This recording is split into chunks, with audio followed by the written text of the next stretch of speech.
ओम श्री परमात्मने नमः।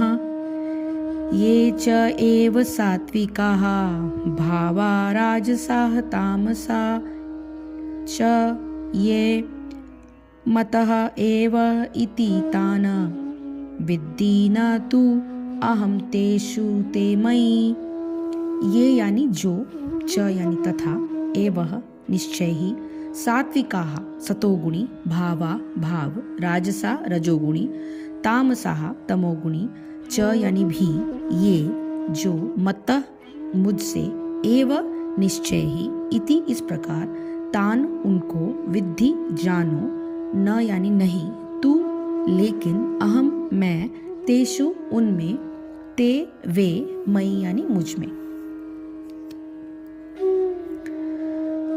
तुम जान लो कि मेरी शक्ति द्वारा सारे गुण प्रकट होते हैं, चाहे वे सतोगुणी हो, रजोगुण हो या तमोगुण हो। एक प्रकार से मैं सब कुछ हूँ, किंतु हूँ स्वतंत्र। मैं प्रकृति के गुणों के अधीन नहीं हूँ, अपितु वे मेरे अधीन हैं। इसका अर्थ यह है कि संसार के सारे भौतिक कार्यकलाप प्रकृति के गुणों के अधीन संपन्न होते हैं। यद्यपि प्रकृति के गुण परमेश्वर कृष्ण से उद्भूत हैं, किंतु भगवान उनके अधीन नहीं होते। उदाहरणार्थ, राज्य के नियम के अनुसार कोई दंडित हो सकता है, किंतु नियम बनाने वाला राजा उस नियम के अधीन नहीं होता। इसी तरह प्रकृति के सभी गुण, सतोगुण, रजोगुण तथा तमोगुण, भगवान कृष्ण से उद्भूत हैं, किंतु कृष्ण प्रकृति के अधीन नहीं है, इसलिए वे निर्गुण हैं। जिसका तात्पर्य यह है कि सभी गुण उनसे उद्भूत है, किंतु उन्हें प्रभावित नहीं करते। ये भगवान का विशेष लक्षण है।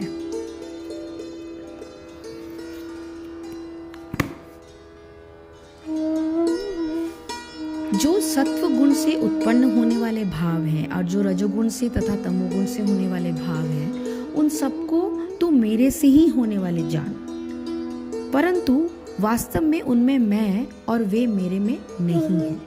ऐसा कहते हुए भगवान इस भाव को थोड़ा अलग तरीके से अभिव्यक्त करने की कोशिश कर रहे हैं।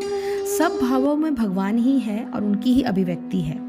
इस महत्वपूर्ण श्लोक द्वारा भगवान बताते हैं कि इन गुणों से उत्पन्न होने वाले जितने भी भाव हैं, वे यद्यपि भगवान की शक्ति से ही व्यक्त होते हैं, तथापि न तो ये गुण भगवान में हैं और न भगवान इन गुणों में।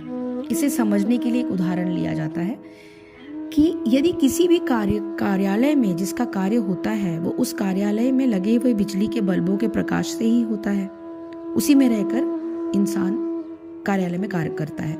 कार्यों में बड़ी विविधता होती है। कोई कार्य विचारपूर्ण होता है, किसी से बहुत अधिक क्रियाओं का समावेश होता है और कुछ कार्यों में कुछ न करने का निश्चय भी होता है। इन सब प्रकारों के विचारों या क्रियाओं का प्रकाश से कोई संबंध नहीं होता और न उस प्रकाश में ही इस विविधताओं का कोई चिन्ह होता है।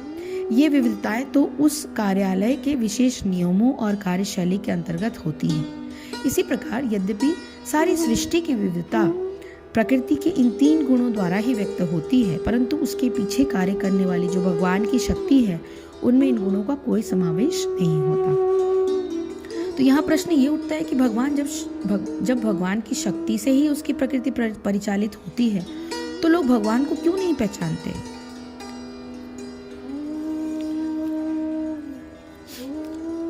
तो जितने भी सात्विक भाव हैं, जितने भी राजस एवं तामस भाव हैं, वे सब मुझसे ही होते हैं।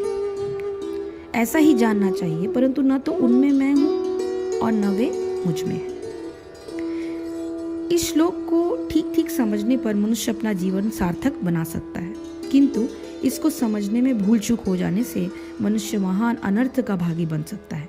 इस श्लोक में भगवान बताते हैं कि यद्यपि इन गुणों से उत्पन्न होने वाले जितने भी भाव हैं, वे भगवान की शक्ति से ही व्यक्त होते हैं, तथापि न तो ये गुण भगवान में हैं और न भगवान इन गुणों में हैं। इसे समझने के लिए एक उदाहरण उपयोगी होगा, जैसे कि एक और उदाहरण मैं ले सकती हूँ। जैसे कि यदि गेहूं बोया जाए तो उससे गेहूं भी उत्पन्न होगा और भूसा भी, किंतु न तो गेहूं के दाने में भूसा होता है और न भूसे में गेहूं का दाना होता है। इसी प्रकार भगवान की चेतन शक्ति से प्रकृति में गुणों की क्रियाशीलता उसी प्रकार उत्पन्न हो जाती है जिस प्रकार चुंबक के सानिध्य में लोहे की कील क्रियाशील हो जाती है। किंतु इन गुणों में न तो भगवान है न भगवान में ये 3 गुण। यद्यपि सारी सृष्टि की विविधता प्रकृति के इन तीनों गुणों द्वारा ही व्यक्त होती है, तथापि उनको क्रियाशील करने के लिए जो भगवान की चेतन शक्ति होती है उनमें इन गुणों का कोई समावेश नहीं होता। यहाँ एक बात और ध्यानपूर्वक समझने की है कि यद्यपि सात्विक, राजस और तामस तीनों प्रकार के भाव परमात्मा की शक्ति से ही क्रियाशील होते हैं, तथापि मनुष्य को यही प्रयास निरंतर करना आवश्यक है कि उसके अंतःकरण में हर समय सात्विक भावों की ही प्रधानता रहे। ऐसा करने में वह सर्वदा स्वतंत्र एवं समर्थ है। इसके लिए निरंतर सत्संग, स्वाध्याय और नाम जप अत्यंत सहायक होते हैं। ऐसा होने पर राजसिक और तामसिक भाव दब जाते हैं और दब कर वे सात्विक भाव की सहायता करते हैं। यदि सात्विक भाव की प्रधानता रहती है तो रजोगुण मनुष्य को धर्म कार्य करने में उत्साह बढ़ाता है और तमोगुण उसे उचित समय पर आवश्यक विश्राम देता है। अतः जहाँ तक करने का संबंध है वहाँ तक यही प्रयत्न करना चाहिए कि सारे कर्म सत्व गुण से युक्त हो, किंतु होने के विषय में सावधान रहना चाहिए और ये समझना चाहिए कि तीनों गुणों के प्रेरक भगवान ही हैं। उन गुणों का अनुभव होने पर उनके प्रति राग अथवा द्वेष का भाव मन में नहीं आना चाहिए। अन्य लोगों का व्यवहार किसी भी गुण से प्रभावित हो, उनके प्रति राग अथवा द्वेष न होने के लिए सावधान रहना चाहिए। हर परिस्थिति में शास्त्र के विधान से कर्तव्य निश्चित कर लेने पर ऐसा करना बहुत ही सुगम हो जाता है। इस विषय को और भी अधिक स्पष्ट करते हुए भगवान आगे के श्लोकों का वर्णन करते हैं। हरिओम तत्सत, हरिओम तत्सत, हरिओम तत्सत। जय श्री कृष्ण, जय गुरुदेव।